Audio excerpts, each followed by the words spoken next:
thank you for showing up, and I'm glad that we're able to talk again after everything that we've kind of gone through and done together. So thanks for being here. I appreciate it. Thanks for inviting me. Yeah. So we're going to talk about that thing that seems like not very many people talk about, actually, which is within the trans and the gender sort of orbit. There seems to be a contingent of people. I usually just think of them as gender critical feminists or sometimes self-described TERFs, but I'm curious if there's a different word that we could use to describe these people. But there's a contingent of people that seem to be really adamant about using very specific language, who ostensibly would be on our side or we'd be on their side. But in my view, they completely derail the conversation when it comes to, not wanting to medicalize children, when it comes to keeping men out of women's spaces. And they're just so puritanical, and it's so annoying. And I think that they're just doing so much harm to this movement. And so I would just like to get your view. What would you call these people that are sort of in this bubble that are doing this stuff? Well, it turns very into the people's front of Judea quite quickly when you get into this. But essentially, you could say that we will always owe a gift of thanks to the radical feminists who in many ways spotted issues around gender ideology and trans ideology really very early in the day, and they spoke up. And those radical feminists have a very definite viewpoint, and that would be, to tear down the patriarchy, or certainly that the patriarchy is the root of an awful lot of problems. So there is that segment that have always been there, and they would come from a tradition where no platforming was certainly a very definite mode of operation, and that's how they worked. And they also worked in a world where I would argue, I'm sure I'll be corrected when I'm wrong. Corrected, that's what they do. They correct you. They correct you in a very censorious way. Yeah. It feels, and it's not just radical feminists, I'm going to move on to the many other groups, but that would be noticeable. And they do believe in no platforming, and they do seem to operate within a guilt by association way of thinking, and also that some words are forbidden and shouldn't be used. On top of that, there's also gender critical feminists who mightn't be radical feminists, but they're certainly gender critical. And they seem to fall in with a lot of that. They seem to fall in with no platforming, guilt by association, and censoring of words and statements and thoughts. And I don't come from that background. I don't actually think feminism as a theory is very psychological, and I'm very psychologically minded. I think it's very sociological. But I don't think it actually brings in the human psyche in a way that satisfies me. And then there's a third group, arguably, which is the gender criticals. And they're neither feminists or radical feminists. They're just gender critical. Sure. They're critical about the ideology.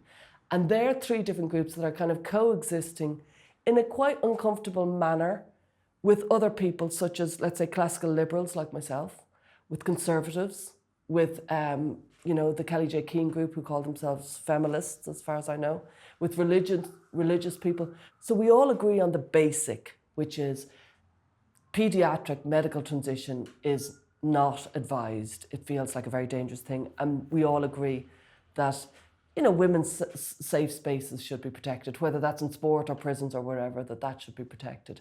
So we can all agree on that, and we all must disagree on everything else. Right. Yeah. Well, and there's so many different ways to go there. It's sad to me because I'm very new to this world. I've only been sort of investigating it and making a documentary, as you know, about this subject. And so I've been studying it for about a year. And I guess I was just really blindsided by the amount of hate that I've gotten for having you in the show, having Buck Angel in the show. And it's interesting because it's those three groups that you mentioned, but it's also the conservative Christians. Like they're really very, very, I would say, ultra-conservative, probably right-wing Christians that also find themselves aligned with those, what I view as kind of far-left feminist types. They kind of come together on this topic because they both, let's say, don't like Buck, or they both, want to police, at least some of them want to police the pronouns you use, which someone did that to me on Instagram the other day, and I was like, I said, don't you realize that you're doing exactly what the trans activists are doing? And she's like, oh, well, this is a different context. because someone was spreading lies about me saying, oh, I call Buck a man and I refer to Buck as a biological man. And I was like, no, I've never done that. And they're like, well, but what pronouns do you use? And I'm like, I mean, are you fucking kidding me? Like, who cares? I try to avoid the pronouns because it's just fraught with problems. Naturally, for me, I do want to use sex-based pronouns. But for someone like Buck, I love Buck. Buck is my friend. I just don't care. I don't see how using he, him pronouns for Buck is going to, harm children or somehow make men enter into women's spaces, or somehow, I just don't understand. Like, what do you think their thinking is there? Like, why do you think they're so puritanical, some of these people, and they want to police your language, they want to no platform people? Like, do you think that in their minds that this is some ultimate good, that they have to be so stringent and so, dogmatic about this because that's what they say. They say, otherwise you don't care about women or you don't care about children or something. Yeah, there's a huge leaps of logic that happens if you use certain pronouns, either one side or the other. And I do think that the pronoun issue is almost one of the most incendiary issues. I do think I am in favor of free speech, and I don't believe in policing other people's speech. And I don't care in what way you're policing me. And I do think these people, without a doubt, think that there is a radical good in protecting certain speech. And they do think they have to police people's speech. And they do think fundamentally, I know it was said to me by, quite a key figure in the gender critical movement, we have to allow people to cling on to pronouns and to police other people's pronouns because that's all they've got.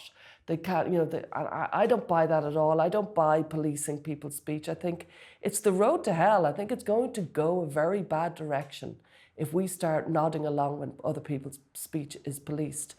I come from more of a free speech perspective than I come from, let's say, a leftist perspective. And the leftist perspective might be very into censoring people and certainly policing people because it's about the collective. And so they're kind of very comfortable with we all have to agree and we all go this way and we all go that way. But about pronouns, what people would argue is there was an essay written a few years ago that pronouns are rohypnol. And the idea was, this is a very famous essay, and the idea is that when you use wrong sex pronouns, you are mindlessly propagating an idea that that person is the opposite sex.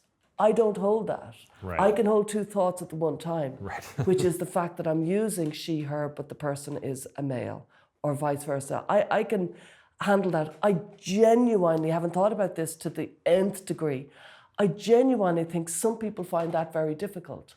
And there might be some brains that actually I truly believe it because I can see when I'm talking, let's say, for example, with my husband, and if I use certain pronouns, you can see him stopping and go, wait, which is this? Right. So I too think that the people who get incredibly exercised about pronouns might be of a brain or a mindset or a way of thinking that falls in with the sex of the person once the pronoun is used in a way that arguably me and you don't. So arguably we're just different types of people with different ways of thinking, so that it just doesn't, I don't get any brain ache if I think of a trans woman and I use she, her, and I know he's a man. I can do that, or I know she's a man, or, I can do that. I just think other people can't.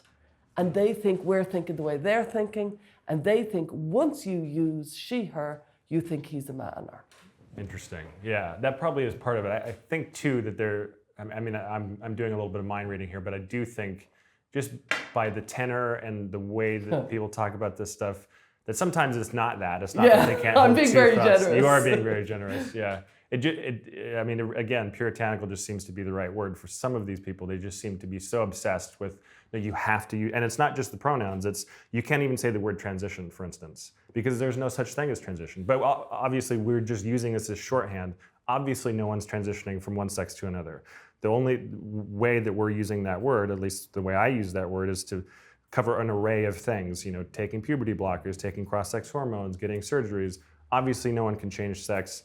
But that brings up another topic, which is you're not really allowed to wonder about these things or to think out loud. And people will say, well, you are allowed, but just be ready to be corrected. It's like, well, fuck you. I just want to think through these things.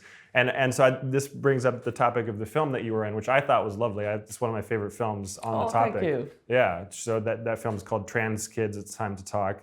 And so you were new to this subject, if I'm correct, and you went around just talking to all these people.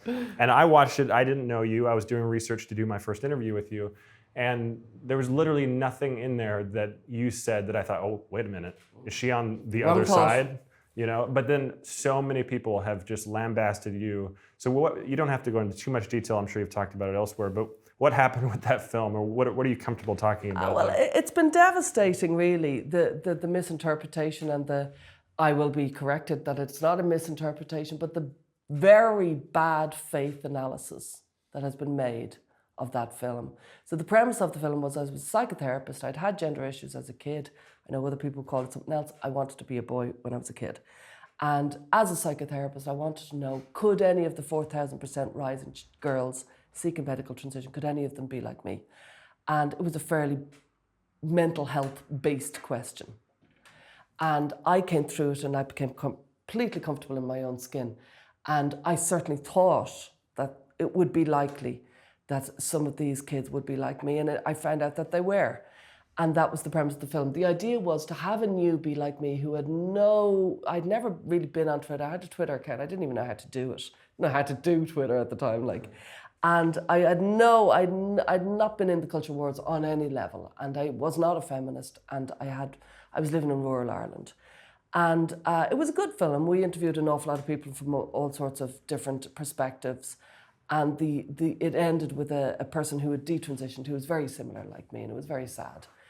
And what happened afterwards was there was a huge contingent of people who lambasted me, who were also of the opinion that children shouldn't medically transition, but they believed that I had taken the wrong tone because I had interviewed Debbie Hayden. I didn't even know who Debbie Hayden was at the time. As far as I was concerned, this was a trans woman who also agreed that children shouldn't medically transition. What added to the story was we realised when we met the family that, oh my God, this family's life had been ripped apart, and we're very honest about it. And so we showed it on the film. We showed the utter devastation that will happen to children and to a wife when a father says, I'm going to medically transition. So we filmed all that. And what happened was the battery ran down, so there was only one camera being used on the day. So we were filming me, and then hours later we were filming Stephanie, Debbie's wife, and hours later we were filming Debbie. At one point there was a camera on one face. Oh, I see. Do you understand? Yeah. And then we had to put it all together later on. Now, the way this was interpreted was the camera would cut to me and then go over to Stephanie, and people said, can you see the devastation on her face when Stella said that? It was 6 hours apart. Right. It was a farcical point. No one cares about that. And that's when I saw a really ugly side of this, because I corrected people in good faith saying, oh, no. What was happening was, and we were trying to show the devastation of the family. That was the point. No. I figured it out, Stella. I figured it out that this family were really hurt. Stephanie was really hurt by your questions. And I'm like, Stephanie was really hurt. Stephanie actually sent me the warmest of emails saying thank you for giving me the opportunity to speak about this terrible time in a really gentle way. So they had it wrong, but they will not be corrected on this. Yeah, that was my next question, is I assume you let people know that, well, this is what actually happened, and then how did those people respond? They ignored any sort of email or DM that I sent explaining it, and instead chose to always have it in the public realm and always dismiss and disregard. And anytime I tried to say, actually, you've got your facts wrong, they tell me I was being patronising, or I was being dismissive, or I was being defensive. And I've no doubt that's what I'll be described as now. And I was like, I'm actually genuinely telling you something about the day that happened. And I saw a side that I realised that there is a huge contingent that once the word Debbie Hayton arrives, I've heard it called Debbie Hayton derangement syndrome, they absolutely go insane. Yeah. And I'm like, I don't know the insides of Debbie Hayton's marriage. I wouldn't dare to comment or judge on anybody's marriage. I do know Stephanie, Debbie's wife, and I do know Stephanie seems to be a very strong and successful woman who I wouldn't dare patronize. I wouldn't dare condescend in that manner. Right. Yeah, there seems to be a lot of that from this particular side. They I don't know if patronize is the right word, but they, for instance, which we can get into, I don't want to get into it too much yet, but there was obviously the now sort of infamous photo with Phil Illey, who's an AGP, with Laura, detransitioner. And what I read on Twitter, Kellie-Jay Keen shared this and was, deriding the whole conference that just happened. But what I found fascinating is they were trying to speak for Laura, saying, "Oh, this poor detransitioner, she's so vulnerable." They use words like that. So they're just, imputing, emotions and a state of mind to her that she didn't have. I mean, she tried to even correct some of these people by saying, "Phil was friendly with me. There was no problem. Why are you speaking for me?" So that. What interested me in getting into this whole space in the first place was that I grew up super religious, and I eventually very slowly left that behind, and then lived in Portland for a long time. Thankfully, I've just moved out of Portland, which I'm very happy about. But just that religious kind of dogmatism and the puritanical nature of this in-group, out-group thinking, and I thought, wow, this is clearly happening with the trans topic. I want to cover this topic because there's so much black and white thinking. You can say the wrong word at any moment. And then I was just really depressed. So I've been just depressed for the last 3 months, just realizing that, this same thing, it exists everywhere. It exists everywhere. And it exists in this, sort of, I don't know if you'd call it an anti-trans movement, but certainly those who are critical of the trans ideology or the gender ideology, the same kind of thing is existing in there too. And that's just, it's just depressing. It's incredibly depressing and disappointing. I want to say that when we did the film, it was in 2018, we got the first detransitioner on mainstream TV ever, know? Yeah. And that was groundbreaking. And we spent an entire year fighting with Channel 4 to get every scene in. Every scene was fought about. Every word was fought about. Wow. Lines were filmed and they were taken out and they were put back in. There was just right up until the day before the film went out. So the film went out, as far as I remember, on a Wednesday. And I was on a train up to Dublin on a Tuesday to record extra sentences to get put in because of the fraught nature of this. And this was very much on the idea of, it felt very dangerous to say that children shouldn't medical transition at the time. At the time, it felt very dangerous to criticize on any level anything to do with the trans narrative. And so I did go up to the studio in Dublin, and they asked me to say certain sentences, which they were voicing over, They wanted me to give the NHS version of gender dysphoria, and I wanted to stick with the DSM definition of dysphoria. And they said, no, the NHS. Now, the NHS one has since, I've been proved right, it's since changed towards the DSM definition. But I left that studio in tears and thinking the film wasn't going out. And that was the day before the film went out. So that's how kind of really, really tense it was. Yeah. And our entire premise was children shouldn't medically transition. This is crazy experimental stuff and this shouldn't be happening. That was the premise of the film. Like, these are lost kids, give them a break. Right. Put some protections around them. And I'll never forget the utter disappointment and depression I felt when all these people who professed to be on the same side as me, who did not want children to medically transition, turned on me in the most vicious way. And they did not relent. They kept on. It was very much led by that entire crowd that have jumped in on the Phil Illey, which would be very much, the whole Grace O'Malley, but certainly Kellie-Jay Keen fell in with it. And she, Kellie-Jay kept on saying to me, you have to call, Debbie Hayton a man. It's a he, a Mr. And I was, privately messaging saying, I have an accreditation body. I'm a psychotherapist. I'll be thrown off Twitter, but I'll also get into significant trouble with my accreditation. It's some years later now, and what we're allowed to say now is much freer than what we were allowed to say in 2018 on this issue. But certainly I was very constrained, and it was like, you're publicly denouncing me, but you won't speak with me privately. so that I can explain that there's certain positions I'm in as a psychotherapist. I want to stay working as a psychotherapist.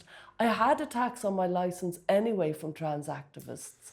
Right. And so why are you scuttling me? Why are you actually trying to ruin my career actively? Yeah. On both sides. It was a really, really, really distressing, and talk about a baptism of fire. It was a horrible, and I kept on thinking, why are they fixating on Debbie Hayton, who frankly wasn't an important part of the film. Yeah. The important part of the film is children are medically transitioning. They're going to be infertile and they're going to be sexually impaired for the rest of their life. Debbie Hayton is a different issue. It's autogynephilia, it's a different issue. And by the way, I didn't even know what autogynephilia was when I first interviewed Debbie. Because I think Debbie was one of the first interviews. Certainly I didn't know, because I remember when I found out what autogynephilia was. And I went, oh, because I thought back to Debbie and I thought, I now see. Oh, so you learned after the fact. I learned after. I didn't know what autogynephilia was. Yeah. So I would have brought it up.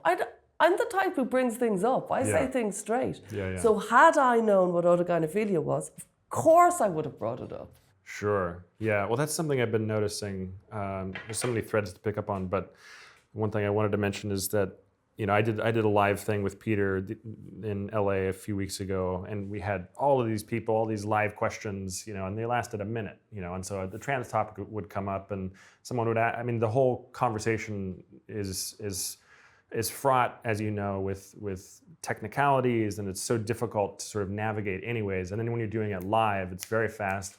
And I remember thinking, wow, I don't even know if I agree with myself, having just said what I said. Know. But people are so unforgiving. They don't care that it's live. They don't care that you have a camera on you, that you're nervous, that you're trying to work this out in real time. They just don't seem to care. They just pounce on the one thing, the scene with Debbie Hayton or whatever. Yeah. Gotcha. And so that's...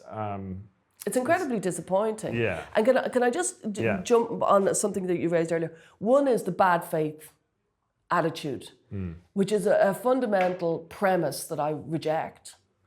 And I just think we have to be free to make mistakes. Yeah. We have to be free to kind of, the spirit of what I'm saying and the spirit of my meaning matters more than the actual words I use. Hence, I reject the kind of premise of anybody policing my pronouns.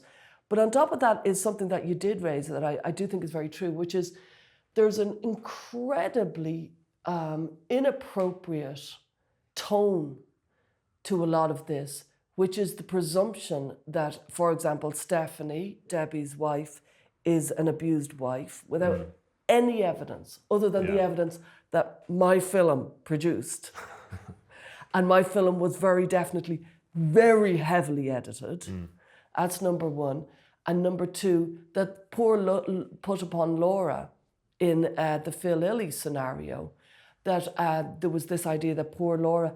I spoke to Laura in depth last week about it all, and Laura is furious, understandably, at how people spoke about her. Yeah. Laura is a really strong... I like Laura. She's just so cool. She's so strong. Yeah. She wanted the photo.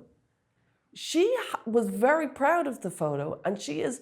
Absolutely, this idea, let women speak. Well, let Laura speak. Laura speak. Let Laura say what was going on. Totally. Rather than this idea that they know better.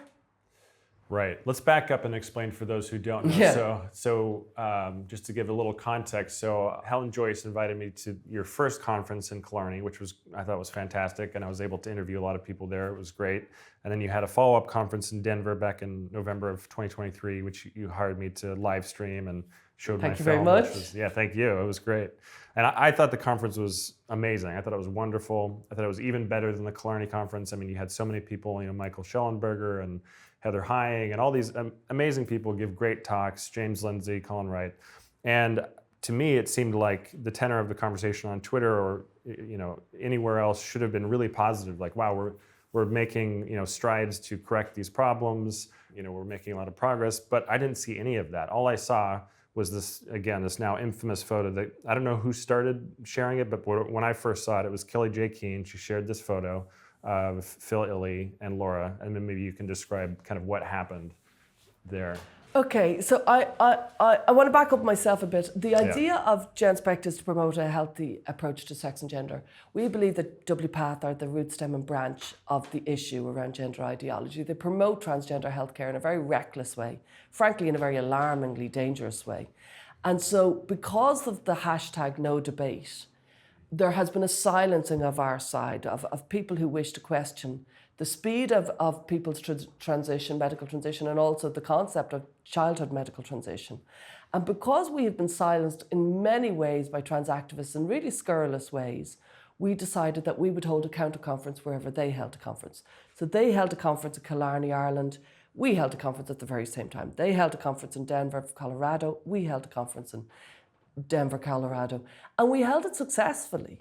We brought in a huge amount of people. We were just as busy as they were, so as large as their conference as ours was as big, showing that there's an entirely different perspective. We called the conference series The Bigger Picture, and we're showing that there's another perspective, which is saying that medical transition for childhood is not a good idea because there's too many risks and there's too many issues around it.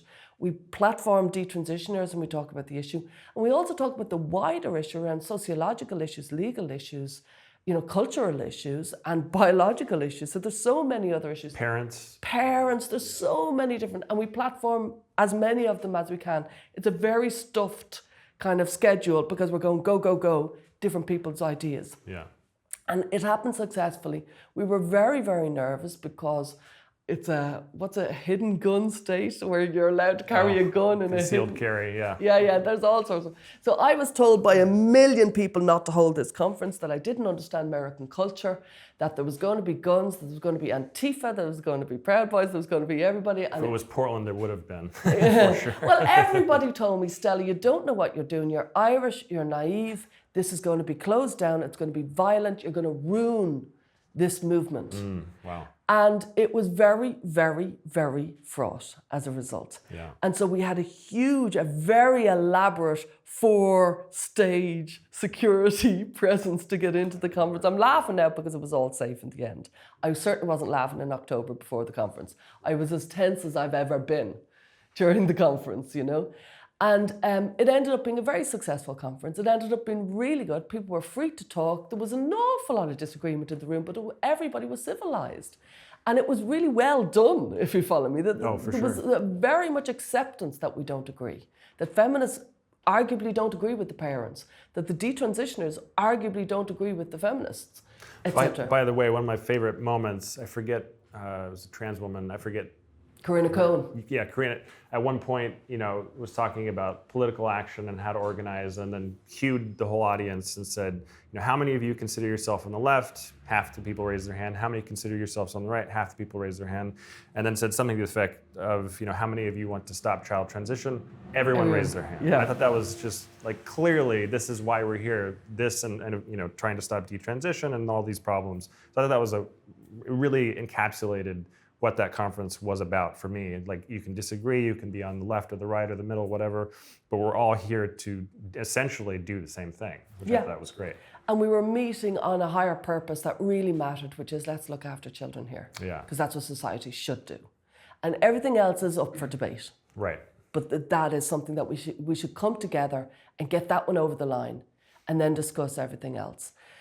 In the midst of all that, there was a GenSpect team who were putting out photos, who were doing tweets all the time. So the person who was doing the tweets, she was amazing. And she was whacking out tweets all the time about the conference, because that's what you're trying to do. We're trying to raise awareness. And she did it really, really well. In the midst of it all, loads of photos were taken. But one of the photos that was taken was an autogynephile called Phil Illy, who identifies as a man. Therefore, he should please an awful lot of people on the gender critical side of the debate. He uses male toilets, so he doesn't impinge upon any of the GenSpect kind of values around that, and he behaved himself very well. He didn't behave in all inappropriate way. And there was a picture taken with Phil Illy in a dress with Laura Becker, who is also eccentrically dressed, by the way, but is a woman, born woman, and wears crazy colours and, likes the kind of the eccentric side of life. She calls herself funk god artist. She's amazing, really powerful presence. And it took a few days, and I don't know what happened in those few days, but why there was, definitely a time lag. It wasn't instant. It wasn't a fact that we posted that picture and there was madness went out. It didn't happen like that. Right. The picture was posted, there wasn't much commented on it, but there wasn't much, it was just one of many.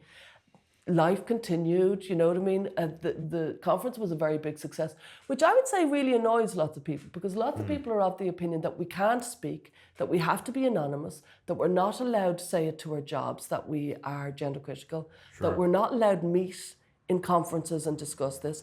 And this conference was rejecting all of that. And actually we can. I have, so many psychotherapists tell me, oh, I can't speak up, Stella, because I'm a psychotherapist. I'm like, I'm a psychotherapist. I speak up. Right. And for as long as you're not speaking up, I'm your cannon fodder. I'm your kind of bulletproof vest. And so, I'm sorry I'm ranting here. But No, you're all good. I'll get to the point. Yeah, so after a few days, so it was about Wednesday, the picture was posted on a Saturday, and it was about Wednesday that it kicked off. And certainly, Kellie-Jay Keane decided to run, videos that were 4 hours, Twitter Spaces and stuff, about this. And, Which, by the way, I have to just interject. I mean, is that really a good use of her time? Or anyone's time, frankly? I mean, this just brings up, I'm sorry to cut you off, but it just brings up such an important point, is that, and I want you to finish your story, but how much good is that doing? How many, young girls is that going to save from double mastectomies? Or how many little boys who are gay, we're going to stop them from getting puberty blockers because online people are complaining about some photograph? I mean, does this really advance the cause in some any people way? would say that it does, because Kellie-Jay's premise is she holds the line. Now, holding the line for other people is arguably she is policing what we should do. Right. And how we should do it and how we should speak about it. So that is what holding the line is. A lot of people seem to agree with this. That's what we should be doing. We should be holding the line. I think it's more important that we're civilized at all points. And even if you massively disagree with me, you should be civilized. And I think there's a way to complain. It was extraordinary that there was this insane storm on Twitter, but we didn't receive any emails. Not even one. So no one reached out Nobody saying, emailed what us. is this? Nobody said, I have an issue. What they did was they said everything down on videos and on Twitter and on videos and on Twitter. It went everywhere on Twitter, but it didn't go anywhere beyond. That was very strange, because it felt like, why, if you really were in good faith and you were genuinely worried about holding the line, why wouldn't you write a thoughtful email to an organisation that is an allied organisation? That, we share a lot, but we also disagree in a lot. And arguably, once the kids are safe, let's disagree. Let's go there. Yeah. But until then, can we just be civilized in our disagreement? And I'm not saying don't hold the line. Hold the line all you want, but maybe there is a protocol to how to disagree with somebody. And for starters, you would go to them in a civilized manner.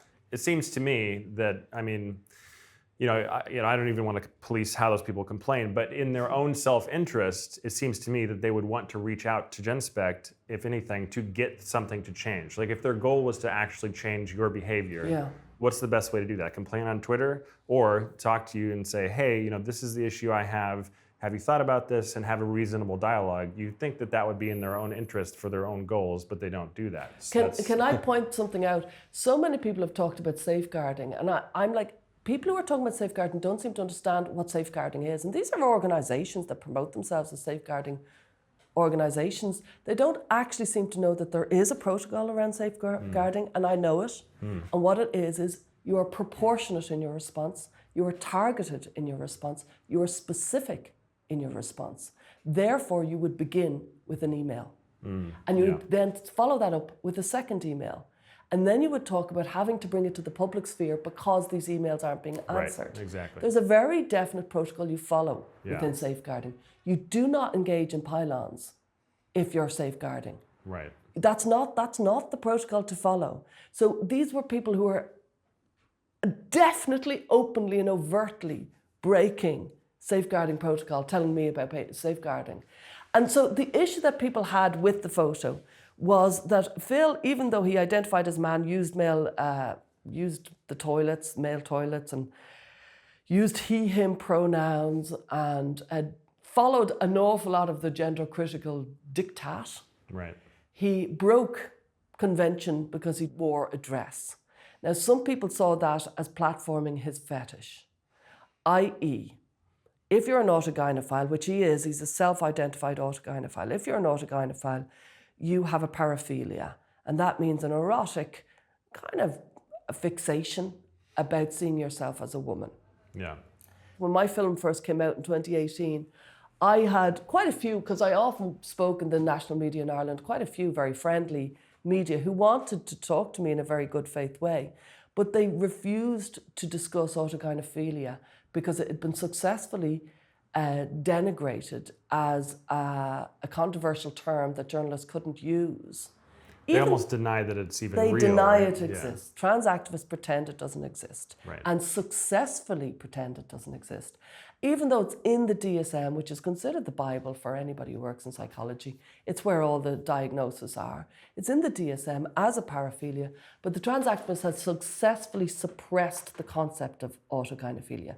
So we've all heard of paedophilia. We've heard of frotterism, which is that when a man rubs up against a woman in trains and buses and stuff. We've heard of exhibition disorder. These are all different paraphilias that frankly men have. Women don't seem to. You lot.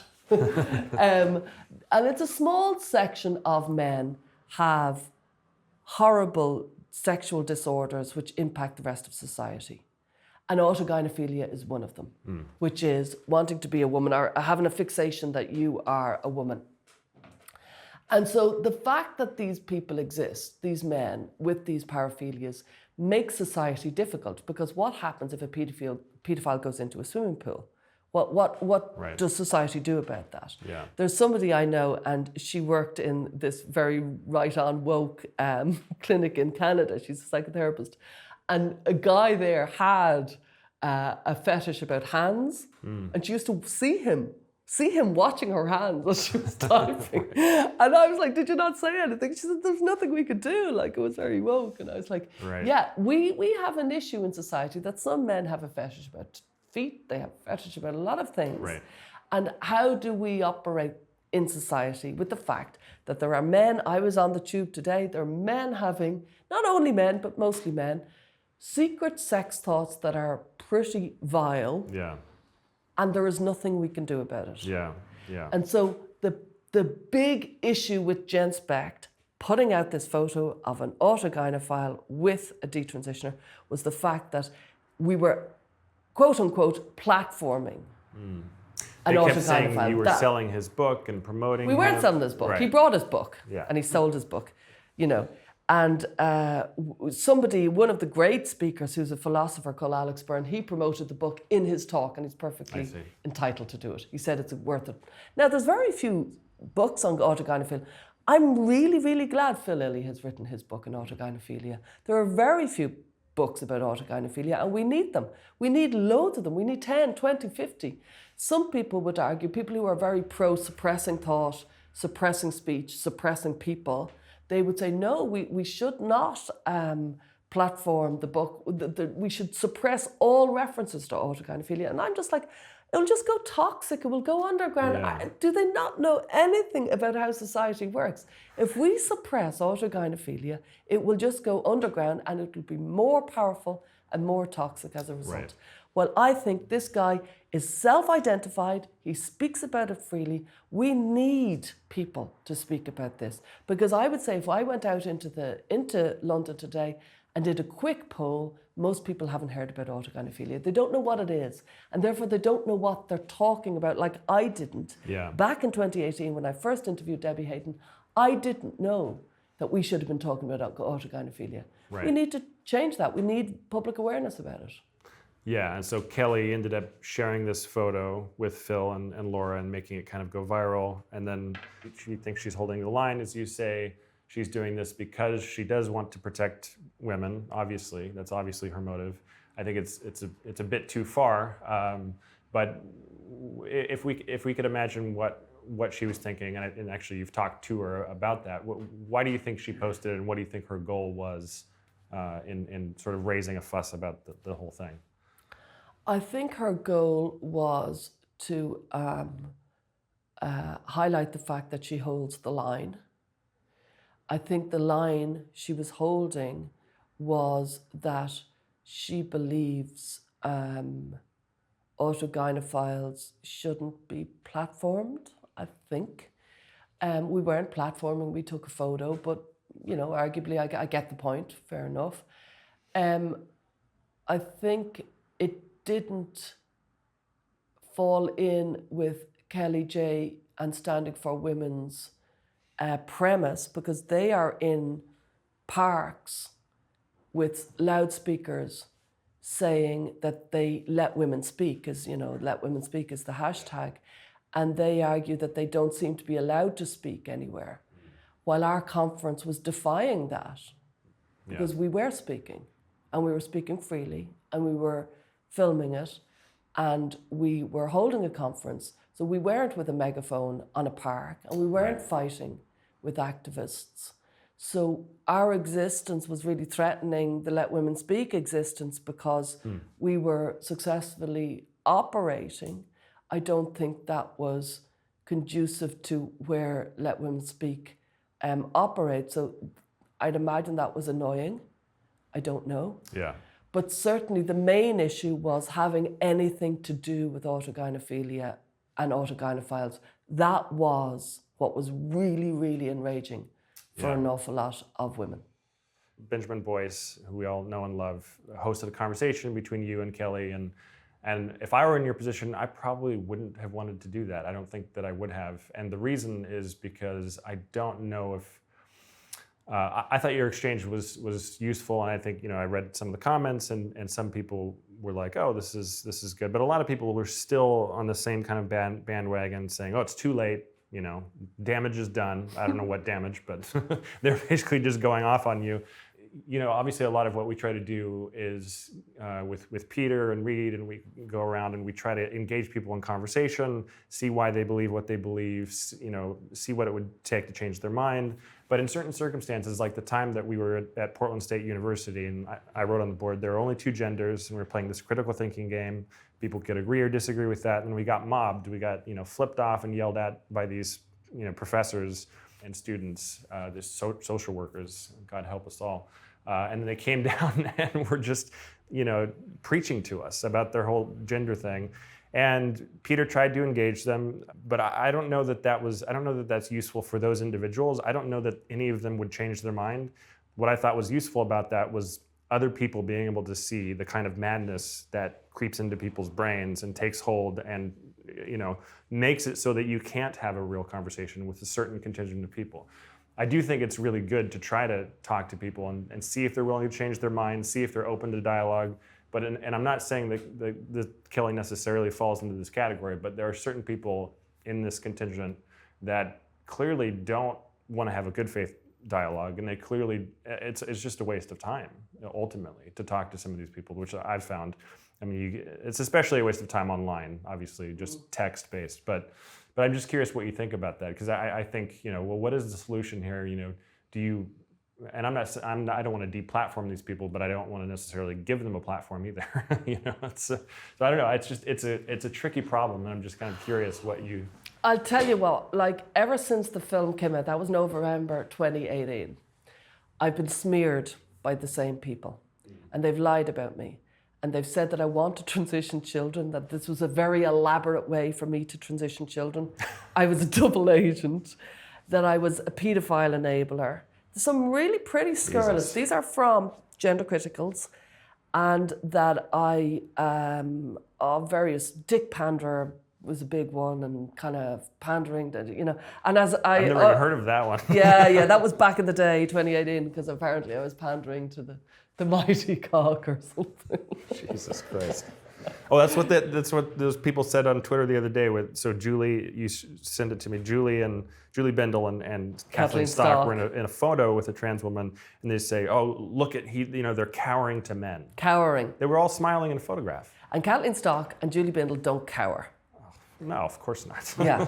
So it's it's the very same thing by saying that Julie Bendel and Kathleen Stock are cowering to a man is the same as Laura, poor Laura, Right. in the photo with Phil Lilly, which is the same as poor Stephanie in the film with Debbie Hayton. Right. None of those were true. Kathleen Stock, Julie Bindel, Laura the detransitioner, or Stephanie Hayton, Debbie's wife. None of them are cowering, weak women, and it's really offensive to say that. It's really, really offensive. But the reason why I went on the film with Kellie-Jay, also known as Pussy Parker, with Benjamin Boyce, was because there was a mob.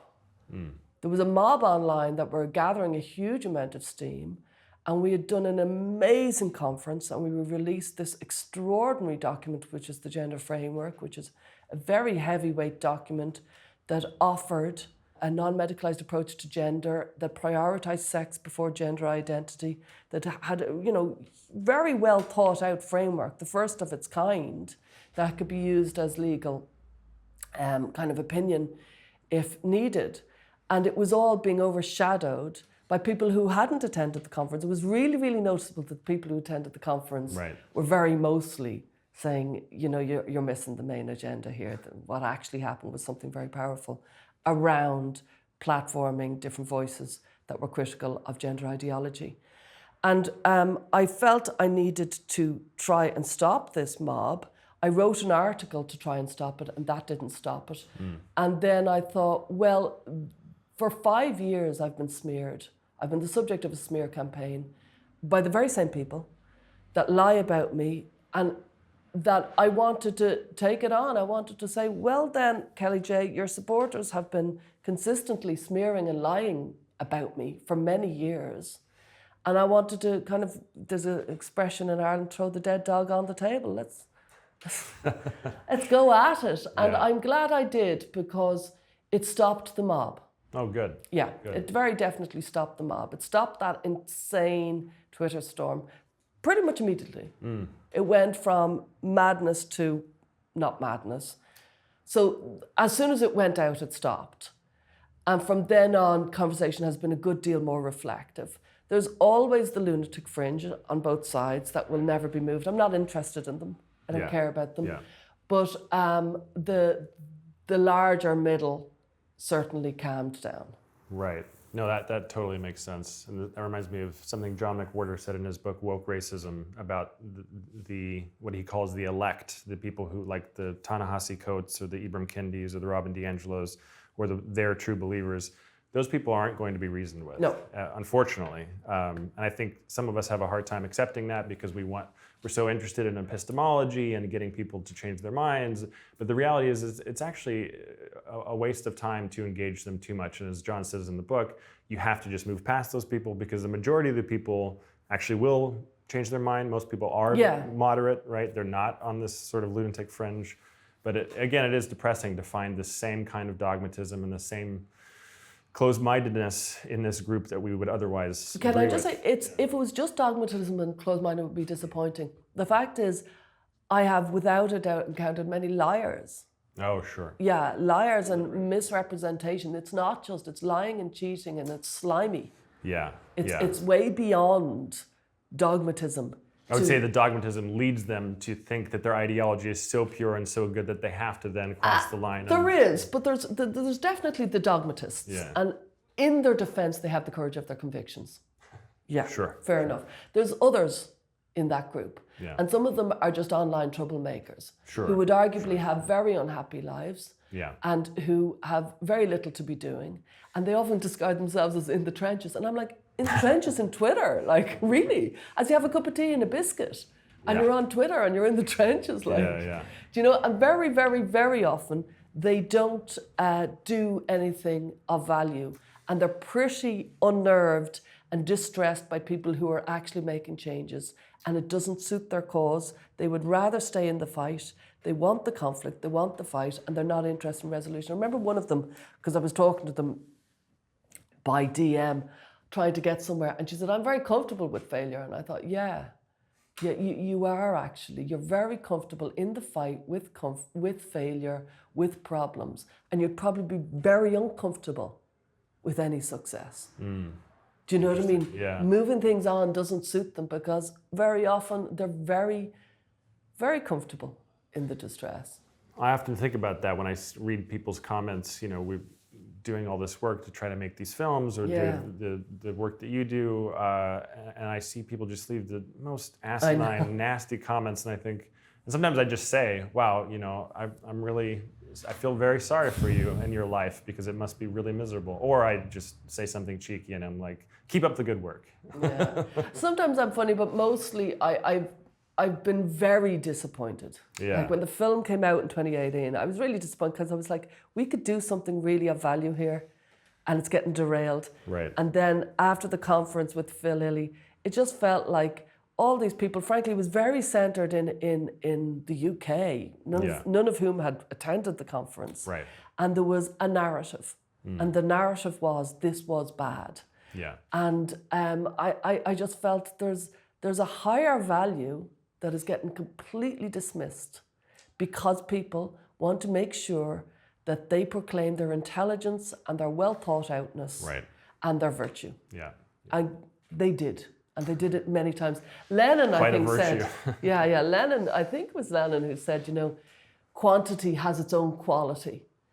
And when you've joined in a pylon, when you're the first 10 people, fine, you're making points.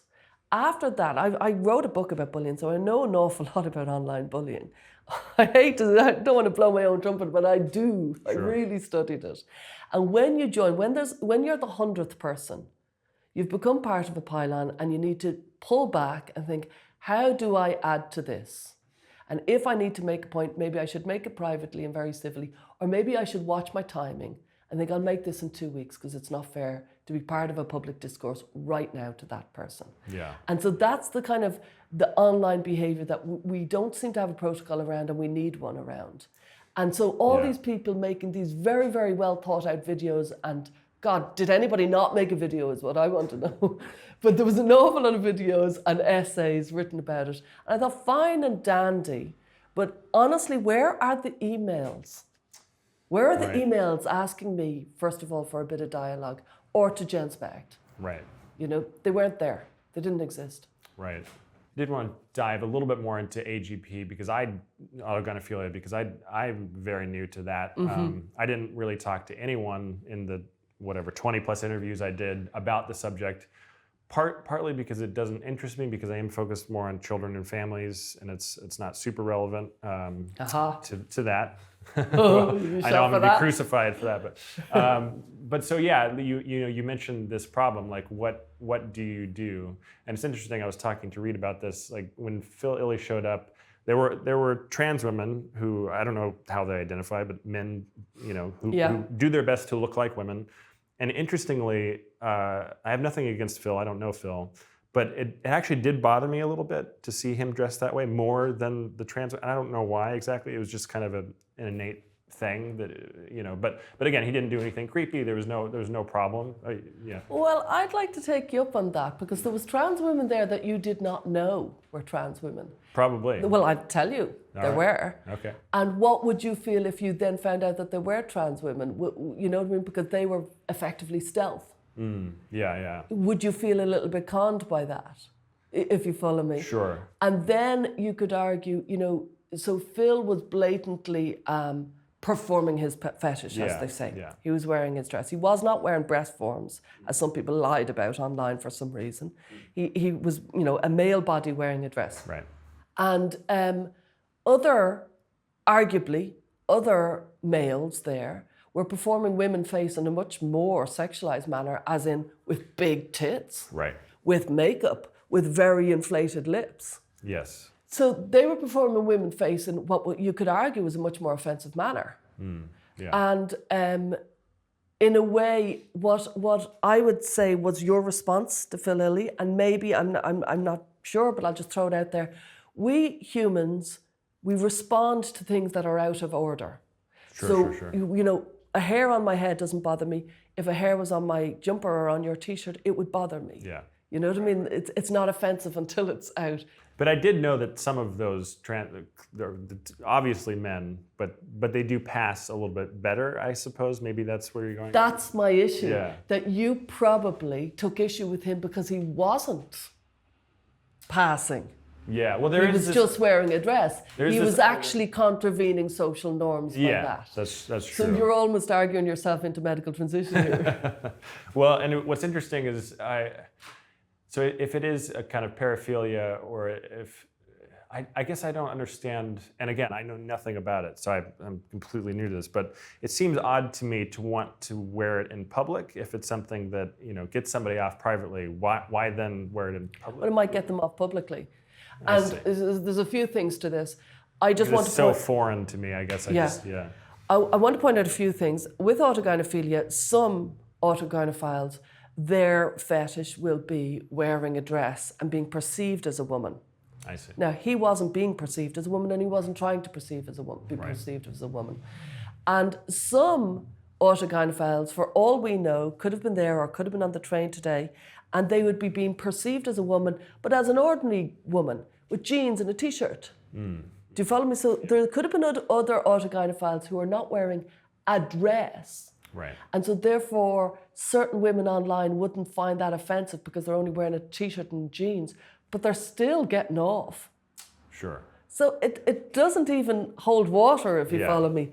Why? Is a dress more sexualized? This wasn't a short dress. This was just an elaborate, what it was very attention-seeking dress. Noisy, It was noisy, it was loud, I do think that a lot of people would disagree with me. Some people believe that if you have a fetish or a paraphilia, you are always living and breathing your paraphilia. Hence, they believe that if you're a paedophile, all you're ever thinking about is paedophilia. If you're an autogynephile, all you're ever thinking about is autogynephilia. I don't think so. I've met enough of them to know that they can live really decent and responsible lives, people with paraphilias, and that paraphilia is just a section of their life. Now, we've got to understand that the people who went online and who went really mad very often believe that it's taken over their entire life. It's definitely taken over some people's entire life, and all they do is live and breathe. And so when they're on the train, they're busy in the middle of, frankly, a fantasy. When they're in a conference, they're in the middle of a fantasy. At all times, they're in the middle of a fantasy.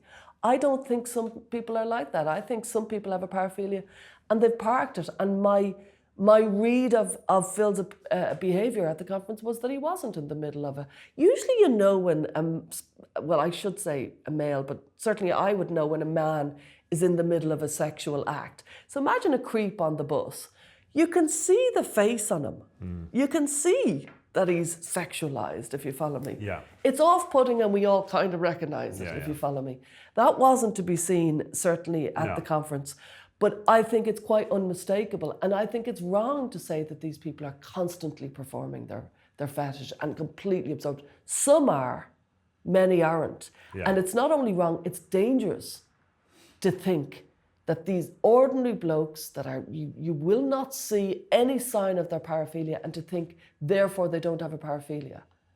It's so wrong, it's dangerous, I think, to kind of presume that men who have a paraphilia always are absorbed by it. Right. Yeah, and so then the solution that was proposed was like a dress code, right? Which seems a little odd. I mean, for so many reasons, because obviously many women show up in what would typically be considered male clothing, right? So do we need to then make all the women wear skirts and dresses? It's just so strange. Well, women fought very hard for the right to wear trousers, and women fought very hard for the right to kind of wear the clothes that I wear. And I would have gone insane had I been born in other generations and eras. And women's sexuality is very different than men's. So when a woman is turned on, we don't seem to suffer from or experience or have paraphilias. Women have sexual disorders, but we certainly don't seem to impose them upon society the way that men do. But I do know that when a woman is sexualized and gets a sexual kick, it's a more all over feeling. It's not as targeted, it's not as specific as an autogynephile. But I do know that a lot of lesbians seem to get a sexual charge for presenting as a man, and they wear very male clothes. So where are they fitting in with this business attire? Are they not allowed into conferences? Right. It's very male performing women I think they would, certain people have said something like, well, men don't need to be protected. It's the women that need to be protected. Therefore, we have to police the clothing that the men wear. And yeah. Yeah. I mean, that would be their response, I would think. Yeah. But again, that, as you pointed out with specifically Julie and Kathleen, and that's always been my problem with a certain part of feminism is what Christina Hoff Sommers calls fainting couch feminism. So we have to protect women all the time almost from their own choices, and it is very patronizing. It's very offensive. It's very offensive. It seems to me to just be, especially if it's coming from a man, it is actually sexist to think that, well, I need to do X, Y, and Z, and I'm not, I'm for a more traditional masculine role. I do think it's good to protect women generally, but I don't think that I need to protect them from themselves or make decisions for them or anything like that. And that just seems, very insulting. Yeah, I also think that a lot of people's issue was performing any sort of sexual act in public was the issue, and as opposed to just protecting women, it was also just that this was a sexualized act. I don't think it was. Yeah. I think this is he's a circus trainer. He's an attention seeker. Yeah. And lots of people wear clothes that are very attention seeking. I personally don't take issue with people wearing, for want of a better phrase, gender non-conforming clothes. I don't take issue with that. Yeah. I think we have to choose our battles in life. Right. And I'm very fixated on certain battles. Hasty medicalization, childhood medicalization, inappropriate medicalization. I'm willing to die on the hill of. Yeah. While other people have other battles, which is fine. But why destroy your closest ally when there are serious enemies we have in common that are actually winning? Yeah. And that was what was so incredibly disappointing. Not that we disagree, it's fine to disagree. Right. But why go for us and derail a very important conference? And they did. Yeah. Touching on something you said a little bit earlier. So I showed the first episode of my series. Oh, yeah. And for the most part, it was well very received. Good. Yeah, thank you. And the people I was sitting next to really liked it, and most of the people I talked to really, really liked it. It got a standing ovation, so it's clearly. It was very powerful. Thank you. And yet, one of the first questions, we did a Q&A afterwards, and one of the first questions was something to the effect of, how do we get people who are on the fence, who don't already agree with us, to kind of move more in the direction of wanting to protect children, and et cetera. And I said, well, one of the ways that we do that, I'm always thinking about, okay, the friends that I have, the progressive friends in Portland, how do I talk to them about this issue? And so every time I have a whole series on woke ideology, and now this series on trans issues, and I'm thinking, who would they listen to? Unfortunately, you kind of have to play this identity politics game to some degree, because when I'm thinking about, like, how do I move the needle? How do I help people who maybe are on the fence or who kind of believe in this stuff a little bit? And I thought, well, Buck is a great advocate for pushing against the gender ideology, but Buck is... And may I say, your inclusion of Buck was very similar to our inclusion of Debbie Hayton. Okay. A trans woman, trans man, who actually has a very thoughtful position. Right. And that was the whole reason. I thought, wow, I love listening to Buck. Buck is very passionate. We certainly don't agree on everything. I don't think anyone's really truly trans. I assume that after talking to many therapists and many people, that probably maybe everyone could potentially get out of their gender distress with the right help. That's my assumption. So, Buck and I disagree on some things, but who cares? But I was just, so that question came up, how do we get people sort of on our side more, so to speak, and I mentioned, that's why I included Buck and people that I may not fully agree with, but that may help the more progressive or slightly woke people stop and think about these things. And then the very next question was from some woman who holds up Buck's porn and shows everybody and says, did you know that Buck does porn? And I was like, well, I do know that, and I don't see how that's relevant. I mean, Buck mentions it in the film, but only passingly, like, not everyone likes what I do or who I am, but I want to coexist with people. And I thought that's what we should all be aiming for, right?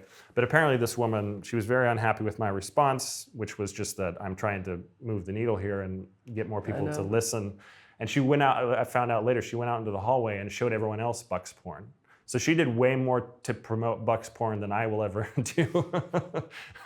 and I assume she's on the sort of gender critical side, but then I had conservative Christians coming up to me afterwards saying like, oh, this is a very powerful film, but you really need to consider removing Buck from the film.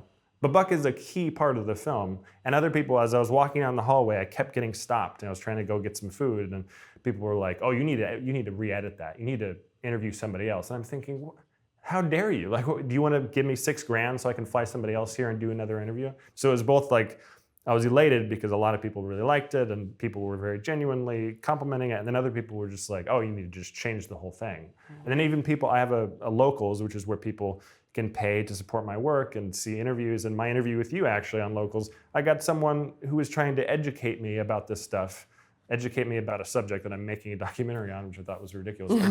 They shared the picture of Phil Illey. They said, oh, Stella's problematic because of X, Y, and Z. And I just was like, what is even happening here? It's just... Well, I tell you what's happening. The French Revolution is happening. You know what I mean? Where the people eat themselves. Yeah. You know what I mean? They turn on each other and they become more and more pure and purer and purer. Right. It has happened in history many times over. Yeah. And it's really depressing, and it's part of humanity, and we see it again and again. And it is very self-destructive. Yeah.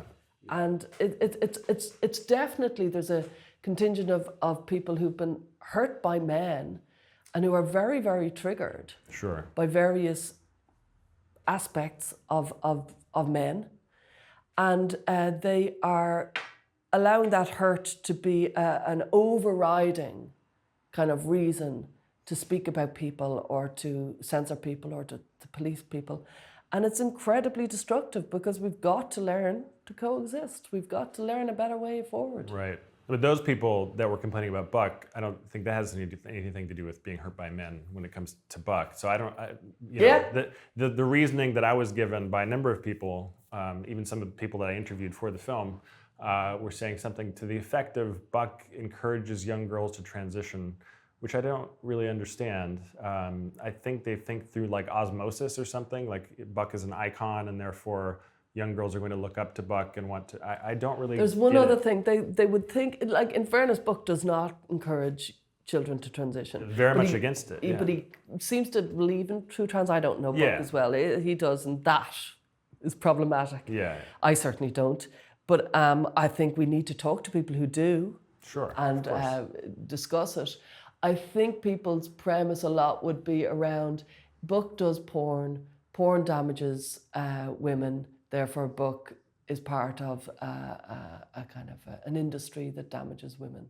But they were literally saying that Buck, I guess Buck's very existence will encourage young girls to transition. So it's even outside of the the porn. Yeah. They are saying that, and I just don't see the logical steps. They think I've heard them say it, that these young women looked at Buck as somebody to model or emulate, and they think that's damaging. Talk about heads you lose, tails you lose. Like right. There's no way forward. I think all I've can do is, because I've consistently met up against people. If people behave in a really derogatory manner, you just have to move on and just move away from them and just look for the good people. And but it's really disappointing. Yeah. Well, it's a mixed message to kind of end on, but I think that's true. I think, for the people who are willing to, I mean, again, we don't all have to agree, but for the people who are willing to talk and push for, trying not to medicalize children, pushing against that, trying to keep women's only spaces and frankly men's only spaces according to the sexes, I think that's good. And then there are those people who can't be reasoned with. Could I just say one thing at the end? I've watched many people be attacked online. Like, I've seen people like, Jane Claire Jones and Women's Place UK and, just recently Julie Bindel, but Kathleen Stock has had a really hard time, all from our own side. Julie Bindels had been attacked hugely from our own side. Millie Hill has. Just so many people have been attacked from our own side. I think it's really, really destructive. I think it's created, Debbie Hayden has been vilified to the point of utterly silenced. Fionn Orlander, who you probably don't know, was a brilliant trans woman who used to speak all the time, completely silenced, basically has no voice now. Graham Linehan has been devastated by her own side. Christina Harrison is now out of the game. You probably never heard of them. No. Completely silenced by her own side. Miranda Yardley, another trans woman, completely silenced by her own side. There has been so many people, groups, organizations, and very thoughtful people who've been trying to raise different perspectives, who have been utterly silenced, that it's a really worrying aspect of the movement, and people should think about what they're doing with this, because it's really destructive. For sure. Yeah, Miranda was actually here the other day, and I posted a picture with all of us, Peter Boghossian, Miranda, and Julie Bindel.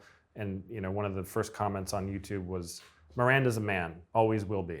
And I said, well, Miranda knows that Miranda's a man. Miranda can't say a sentence without saying he's a man. Right. It's just, so it's actually retarded. And I mean that quite, I mean that literally. It's well, one, it's fucking retarded, and two, it's actually retarded because it's retarding this movement, and I think we just need to stop that. It's devastating. Yeah, and my heart goes out to you because I know you've lost. The first time I interviewed you, you were talking about losing friends on the other side. Yeah. People who think, oh well, we need to transition children, and then you have This so you're side. getting hit with both, and it's just Shot by both sides. Yeah, it's so those people just got to knock it off. We'll see.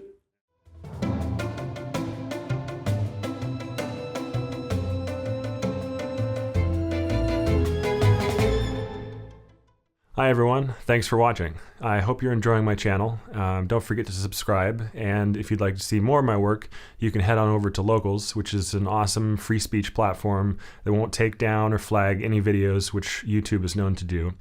It's a great platform because people want to be there and they'll engage in meaningful dialogue with you, and it's awesome. Plus, if you sign up for a paid account, you can get access to content that is exclusive to Locals. You'll find a link for that in the description below. Also, if you ever see me lying down in interviews or in any of the videos, it's because I lived with debilitating back pain for years, so I just wanted to explain that so you understand what's going on. And sometimes my little dog Nora might make an appearance. Nora, come here. Don't be shy. Don't be shy. All right, thanks everybody.